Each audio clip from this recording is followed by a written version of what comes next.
It's like we're running in circles.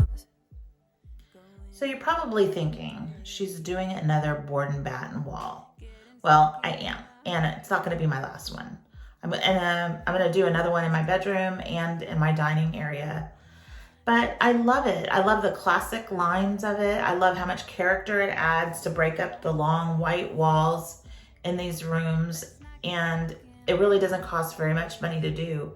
So I hope you enjoy this video. If you have any questions at all, feel free to reach out. I'll leave my email address in the description box, but I'll also have a link to my blog where I'll have more information on the materials that I used for making this board and bat wall.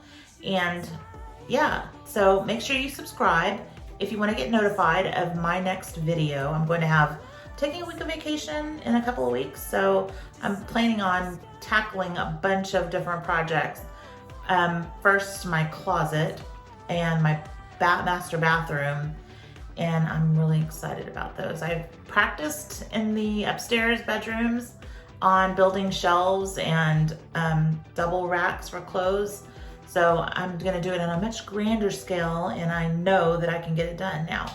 So I hope that you'll watch that. But yeah, if you have any questions at all on any projects that I do, feel free to ask and I will email you back. But enjoy this one, and I hope you, I don't know what I was gonna say, but enjoy the video.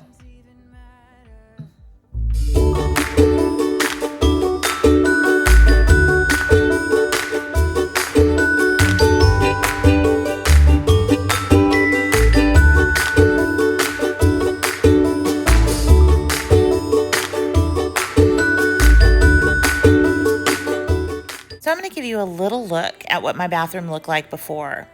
I just tried to decorate this little powder room as best as I could, but it needed some character. It needed some storage is what it needed. So my plan is to remove the pedestal sink and replace it with a dresser and a vessel sink as the vanity, and the drawers will give me toilet paper storage. I'm showing you here where the board and batten is going to go. The walls are getting kind of dingy. I've been in this home for 3 years now, and the builder grade paint, when you try and wipe it off, it takes it to the sheetrock. So doing this treatment on the walls is the best option, I think, for me. I was debating whether to take it around the walls, but I'm not going to. I'm just going to put it on that back wall, then repaint the walls here with a better quality paint. So anyway, let me show you what I did. I first used a utility knife and a crowbar to remove the baseboards from the wall.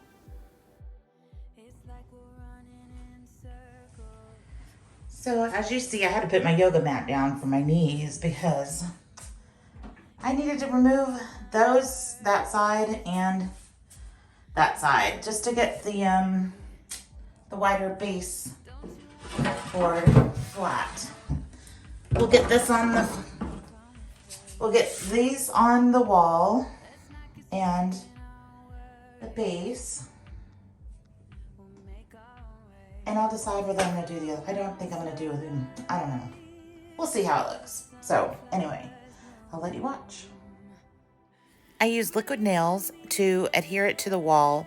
Then I use my brad nailer to attach.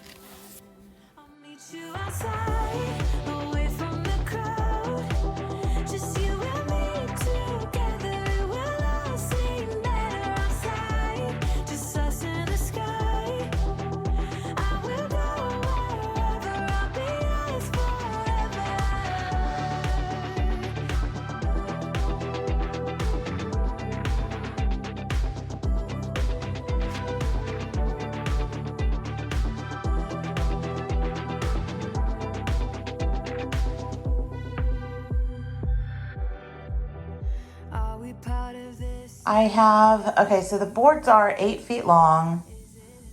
My wall is 8 feet 2 inches. So I had already had these boards. I could have gone back and gotten 10 foot boards, but I'm not going to. You won't see this one. It will be behind the you can see it.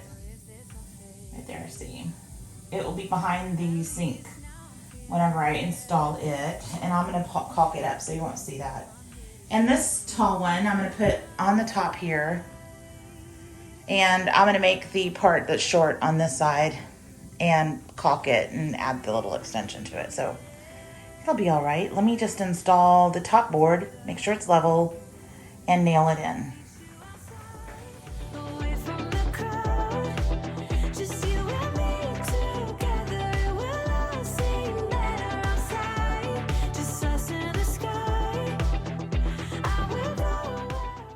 So after I nailed in the top board, I put these 1x3s over my seams and at the ends.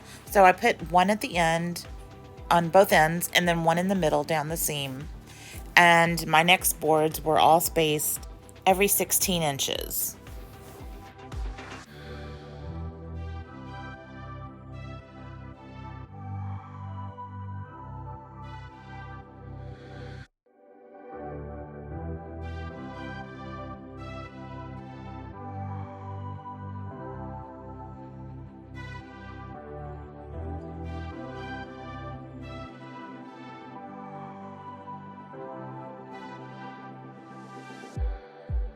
It's like we're running in circles, going around.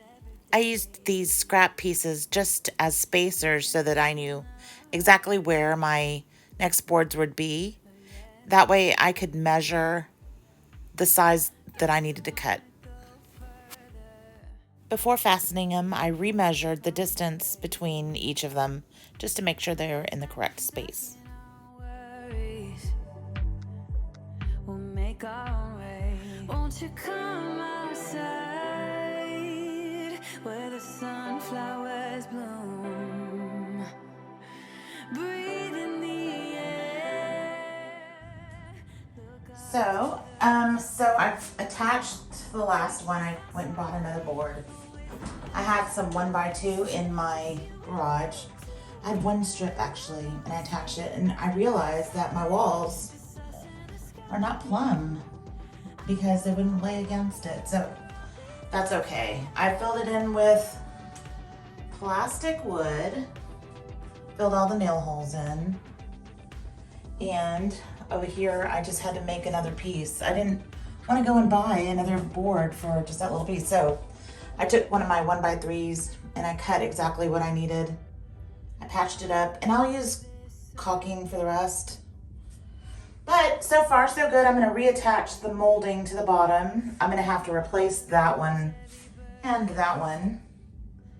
And my yoga mat is for my knees, by the way. But yeah, so far it's looking pretty good. I like the way it looks. I wasn't sure about the ledge, but I feel like it really completes it. It looks really good. So I am going to attach the molding, and I'll show you that in a second. So I've reattached the base molding. It looks really good. So I don't think it's going to be that much. I mean, I was worried that because I had that, because I had that bottom board that it would look so far off from the rest of the molding, but it's really not that high above it. So I think it's going to look just fine. So right now I'm going to caulk. I think this piece right here that goes behind the sink is not going to be so bad, since I'm putting a pedestal in there, that dresser in there. You won't see it, and I'll just cut it from this end. I think maybe I should do it this one. I think that one's going to fall apart, but I'm going to fix that. Reattach that to behind the sink, and then I only have to replace that piece. So let me get those done, and I will show you when I'm ready to paint. I'm going to caulk next.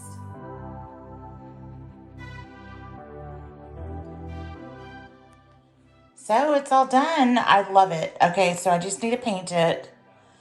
I added the trim back and caulked it, so it looks really good. So I was going to work on the sink and I've unscrewed the bolts from the back. I need to watch a few videos on how to get this off, because I think I'm supposed to cut the caulk around the edges here, but I need to change out the blade on my utility knife because it's not very sharp and it's not going through. So I'll be working on that. This isn't the easiest project I've worked on. The wall was no problem. You're gonna see once it's painted, it's gonna look beautiful. The sink, I've never done anything like this before. I've replaced faucets. I've replaced a toilet. I'm pretty sure I can do this. It's just intimidating because I've never done it before. So, but the video I saw, I'm going to link that below so that you can see what I'm watching. And it's pretty simple. I removed the bolts from it. I do have to disconnect the lines on the bottom. So I'll do that. But first things first, I'm going to paint this so that I can feel like I've accomplished something. And then I'll remove the sink, and then I'll paint the walls back to the white so that I can get rid of all the dingy stuff. But yeah, I've decided also that I'm going to paint all the trim on the lower level of this house, except for my bedroom, the same color I'm painting this, because I'm going to paint my doors that color too. But first things first, let's just get this done. Or is this a fate? At least now I'm feeling better. I know I'm here to stay. Won't you come outside where the sunflowers bloom? Breathe in the air. Look up to the moon. I'll meet you outside, away from the crowd. Just you and me. So I hope you enjoyed that. I hope you were inspired, and make sure that you hit that notification bell. So anyway, thank you so much for watching. I will see you in the next video. Bye-bye.